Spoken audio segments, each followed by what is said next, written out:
সমুদ্ৰ আৰু নিতু দুই পৱনক বিচাৰি প্ৰবালহঁতৰ ওচৰৰ পৰা আঁতৰি অহাৰ অলপ সময়ৰ পাছতে চম্পকে পৱনক লৈ আহি সেই ঠাইত উপস্থিত হ'ল। কলৈ গৈছিলা তুমি? পৱনক দেখাৰ লগে লগে সুজাতাই চিঞৰি উঠিল। পৱনে কোনো উত্তৰ নিদি হাঁহিলে মাথোন। বুৰ্বকৰ দৰে কি হাঁহিছা? কলৈ গৈছিলা নোকোৱা কিয়? সুজাতাই খঙত ফুচফুচাই উঠিল। অলপ বাহিৰলৈ গৈছিলোঁ, নিৰুদ্বেগ চিত্তেৰে পৱনে ক'লে। অযথা আমাক চিন্তাত পেলাই মাৰিছা আৰু তুমি কলৈকো যাব নোৱাৰা, ইয়াতে বহি থাকা। এইবাৰ আকৌ বোধহয় সমুদ্ৰ আৰু নিতু হেৰাইছে। সময়টো অনেক হ'ল, সিহঁত ঘূৰি অহা উচিত আছিল, প্ৰবালে ক'লে। সমুদ্ৰদা যিহে ভয়াতুৰ, নিশ্চয় বেছি দূৰলৈ যোৱা নাই। অলপ সময়ৰ পিছত নিজেই ঘূৰি আহিব চাবাচোন, বন্দনাই মাত লগালে। নহয় নহয়, মোৰ সন্দেহ হৈছে, সমুদ্ৰদাহঁত নিশ্চয় ক'ৰবাত বিপদত পৰিছে। ব'লা না প্ৰবালদা, অলপ বিচাৰি যাওঁ, ৰশ্মিৰেখাই চিন্তিত মনেৰে ক'লে। অলপ সময় ধৈৰ্য ধৰা, সমুদ্ৰদাহঁত নিজেই আহিব, বন্দনাই ক'লে। তাৰমানে তোমালোকৰ বিচাৰি যোৱাৰ ইচ্ছা নাই? ঠিক আছে তেন্তে, মই অকলেই যাওঁ। ৰশ্মিৰেখাই যাবলৈ ওলোৱা দেখি প্ৰবালে ৰশ্মিৰেখাৰ হাত এখনত থাপ মাৰি ধৰি সুধিলে। অকলে কলৈ যাব খুজিছা? ৰ'বা, আমিও যাম, 10 মিনিট অপেক্ষা কৰা। মই কিন্তু আৰু নাযাওঁ, তয়ে যা, চম্পকে মাত লগালে। ময়ো নাযাওঁ, পৱনে ক'লে। নালাগে নালাগে, তহঁত কোনো যাব নালাগে। তহঁত দুটাৰ কাৰণেই এই দুৰ্গতি হৈছে, সমুদ্ৰই ঠিকেই কৈছিল, প্ৰবালে খঙত ভুৰ ভুৰাবলৈ ধৰিলে। প্ৰবাল আৰু চম্পকে এটা চুকত বহিল।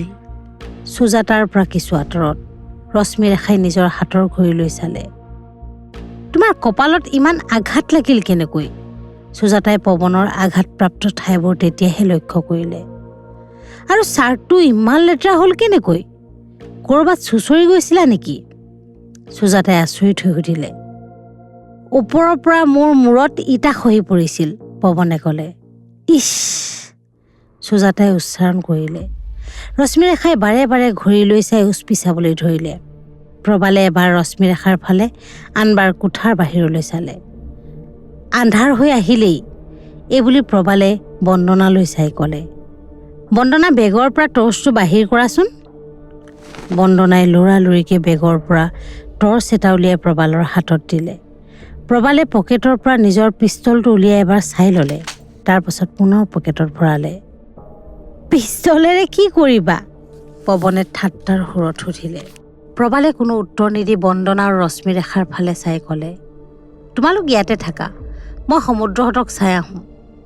নাই, আমিও যাম তোমাৰ লগত প্ৰবালদা, তুমি অকলে যাব নোৱাৰা, ৰশ্মিৰেখাই ক'লে।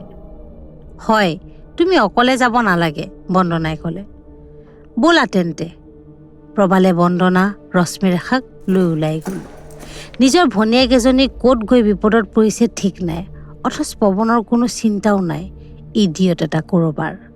প্ৰবালে কোঠাটোৰ পৰা বাহিৰ ওলাই খঙেৰে ক'লে। আমি ইয়ালৈ অহাটো এটা ডাঙৰ ভুল হৈছে, ৰশ্মিৰেখাই ক'লে। কিন্তু এই পাগল দুটা গ'ল কলৈ? বৰ বিপাঙত পেলাই মাৰিছে দেই এইবোৰে, প্ৰবালে বিৰক্তিৰে ক'লে।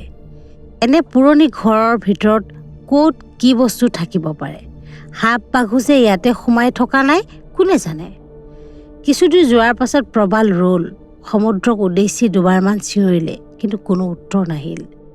বেছি দূৰ আগবাঢ়ি যাবলৈ শংকিত হৈছোঁ, আমি বাট হেৰুৱাব পাৰোঁ, তাতে আন্ধাৰ হৈ আহিছে, প্ৰবালে টৰ্চৰ পোহৰ সন্মুখৰ ফালে পেলাই ক'লে। কিন্তু ৰশ্মিৰেখাৰ চকু দুটা চলচলীয়া হৈ পৰিল।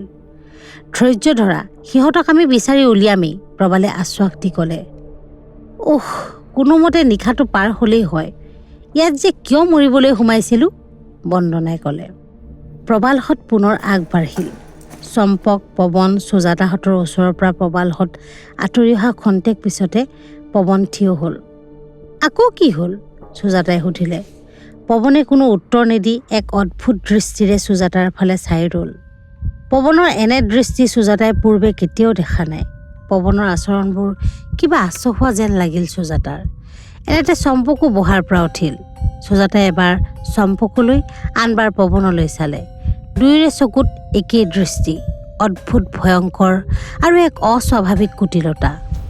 তোমালোকে মোলৈ এনেদৰে কিয় চাইছা? কি হৈছে তোমালোকৰ? সুজাতা থিয় হৈ আতংকিত স্বৰেৰে সুধিলে। চম্পক আৰু পৱনে দুয়ো একেলগে কুটিল হাঁহি মাৰিলে। সুজাতাৰ ষষ্ঠ ইন্দ্ৰিয়ে লগে লগে ইংগিত দিলে যে এয়া পৱন বা চম্পক নহয়, এয়া কোনো মায়াবিহে। সুজাতাই আতংকত বিকট জোৰেৰে চিঞৰ এটা মাৰি দুখোজ পিছুৱাই গ'ল আৰু বেগ এটাৰ ভিতৰৰ পৰা চকুৰ প্ৰচাৰতে খুকুৰি এখন উলিয়াই দুয়োকে দেখুৱাই জোকাৰি জোকাৰি ক'লে, তোমালোক আগুৱাই নাহিবা, তোমালোক কোন? সঁচা কথা কোৱা। পৱনে দাঁত খৰচি উঠিল। মুখখন এক বিকৃত ৰূপ ল'লে। চকু দুটাও মৰা মাছৰ দৰে ঘোলা হৈ পৰিল। কোঠাটোৰ ভিতৰত তেতিয়াও আবেলিৰ শেষ পোহৰকণ আছিল। সেই পোহৰত পৱনৰ সেই চকুৰ পৰিৱৰ্তন সুজাতাই ধৰিব পাৰিছিল। সুজাতাই এবাৰ চম্পকলৈ চালে। চম্পকৰ মুখমণ্ডলৰ ইতিমধ্যে অদ্ভুত পৰিৱৰ্তন ঘটিছে। দুয়োৰে মুখ দুখন আলৰ বৃদ্ধ মানুহৰ দৰে সুতুৰা হৈ পৰিছে। পৱনে সোঁহাতখন সুজাতাৰ ফালে আগবঢ়াই দিলে, কিন্তু সেইখনটো পৱনৰ হাত নহয়, এখন নিস্তেজ জীৰ্ণ শীৰ্ণ হাত। সুজাতাই সৰ্বশক্তি প্ৰয়োগ কৰি হাতৰ খুকুৰিখনেৰে পৱনৰ হাতখনত এটা কোব বহুৱালে। পৱনৰ হাতখন সম্পূৰ্ণ দুডোখৰ নহ'ল যদিও আধা কটা হৈ ওলমি ৰ'ল, কিন্তু এটোপাল তেজো নোলাল পৱনৰ আঘাতপ্ৰাপ্ত অংশটোৰ পৰা। সেইবোৰ চাবলৈ সুজাতাৰ আৰু সময় নাই। দুয়োৰে মাজেৰে সুজাতাই বাহিৰলৈ দৌৰিলে। যিফালে পোহৰৰ প্ৰাচুৰ্য দেখা পালে সুজাতা সেইফালেই লৰি গ'ল। দীঘল সুৰংগৰ দৰে পথটোৰে সুজাতাক কিছু দূৰ লৈ যোৱাৰ পাছত এঠাইত থমকি ৰ'ল আৰু ফুফাই জোফাই পিছলৈ ঘূৰি চালে। ভয় আৰু শংকাত গোটেই মানুহজনী এনেদৰে কঁপিছিল যে থিয় হৈ থাকিবও পৰা নাছিল। সুজাতাই অনুভৱ কৰিলে তাইৰ শৰীৰৰ স্নায়ুবোৰ যেন ক্ৰমান্বয়ে অৱশ হৈ আহিছে। এনেতে এটা বাদুলি ধপ ধপাই সুজাতাৰ মূৰৰ ওপৰেদি উৰি গ'ল। সুজাতা উচপ খাই উঠিল আৰু ভয় কাতৰ দৃষ্টিৰে উৰি যোৱা বাদুলিটোৰ ফালে চালে। হঠাৎ পিছফালে এক অদ্ভুত ধৰণৰ ধ্বনি শুনি সুজাতাই চকিত দৃষ্টিৰে পিছলৈ ঘূৰি চালে। দুৱাৰ এখনৰ ওচৰত থকা এটা নুদুকা মেকুৰী ৰৈ থকা সুজাতাৰ দৃষ্টিগোচৰ হ'ল। তাৰ চকুত ক্ষুদ্ধ স্বাপদৰ হিংস্ৰতা। সুজাতাই পুনৰ প্ৰাণ থাকি ৰৈ দিলে, কিন্তু অলপ দূৰ যোৱাৰ পিছতে সুজাতা ৰৈ যাবলৈ বাধ্য হ'ল। সন্মুখত এখন বিশাল বেৰ। সেই ঠাইতে পথতে দুভাগত বিভক্ত হৈ বেৰৰ কাষে কাষে সোঁৱে বাওঁৱে আগবাঢ়িছে। সুজাতাই সেই ঠাইতে থিয় হৈ আতংকিত দৃষ্টিৰে চাৰিওফালে চালে। সুজাতাৰ এনে লাগিল কেওফালৰ পৰা যেন কিছুমান বিভীষিকাময়ী বিভৎস দেহৰ প্ৰাণী সুজাতাৰ ফালে আগুৱাই আহি আছে। সুজাতাই বেৰখনতে আউজি ফেকুৰি ফেকুৰি কান্দিবলৈ ধৰিলে। এনেতে ওচৰতে ক'ৰবাত ইটা এচপৰা খহি পৰাৰ দৰে শব্দ হ'ল। সুজাতাই ফেকুৰিবলৈ এৰি শংকিত দৃষ্টিৰে সন্মুখলৈ চালে। লগে লগে চকুত পৰিল এটা বিভৎস দেহৰ প্ৰাণীৰ ওপৰত। ধীৰ অথচ গম্ভীৰ পদক্ষেপেৰে প্ৰাণীটো সুজাতাৰ ফালে আগুৱাই আহি আছে। তন্দ্ৰাচ্ছন্ন অৱস্থাত পৰাৰ দৰে সুজাতাই আঁতৰি যাবলৈ চেষ্টা নকৰি আতংকগ্ৰস্ত নেত্ৰেৰে আগন্তুকলৈ চাই থাকিল। সুজাতাই অনুভৱ কৰিলে তাইৰ শৰীৰৰ স্নায়ুবোৰ যেন ক্ৰমান্বয়ে দুৰ্বল হৈ আহিছে। মুহূৰ্তৰ ভিতৰতে কোনোমতে সাময়িক স্থবিৰতা কাটি সচল হ'ব খুজিলেই বেৰৰ সিপাৰৰ পৰা দুখন কুৎসিত হাত ইটাৰ চপৰা ঠেলি সোমাই আহি সুজাতাৰ কান্ধত খামুচি ধৰিলে। ভয়ানক জোৰেৰে চিঞৰ এটা মাৰি সুজাতাই সেই হাত দুখনৰ কবলৰ পৰা ৰক্ষা পাবলৈ আপ্ৰাণ চেষ্টা কৰিলে, কিন্তু সফল নহ'ল। ইতিমধ্যে হাত দুখনে সুজাতাৰ কান্ধ দুখন এৰি মূৰটোৰ দুফালে ধৰি সজোৰে চেপা দিলে। সুজাতাৰ এনে লাগিল যেন গোটেই মূৰটোৱে মুহূৰ্তৰ ভিতৰতে গুৰি হৈ যাব। অসহ্য যন্ত্ৰণাত সুজাতাৰ মুখখন মেল খাই গ'ল। নিজৰ হাত দুখন টানি মেলি দিলে। হাতৰ পৰা খুকুৰিখন এৰাই মজিয়াত পৰি গ'ল। দুচকুৰ পৰা ধাৰাসাৰে অশ্ৰুৰ দৰে তেজৰ ধাৰা গালৰ ওপৰতে বৈ আহিল। নাক আৰু মুখৰ পৰাও তেজৰ সোঁত অবিৰত গতিৰে বৈ আহিল। তাৰ পাছত আৰু সুজাতাৰ মনত নাই।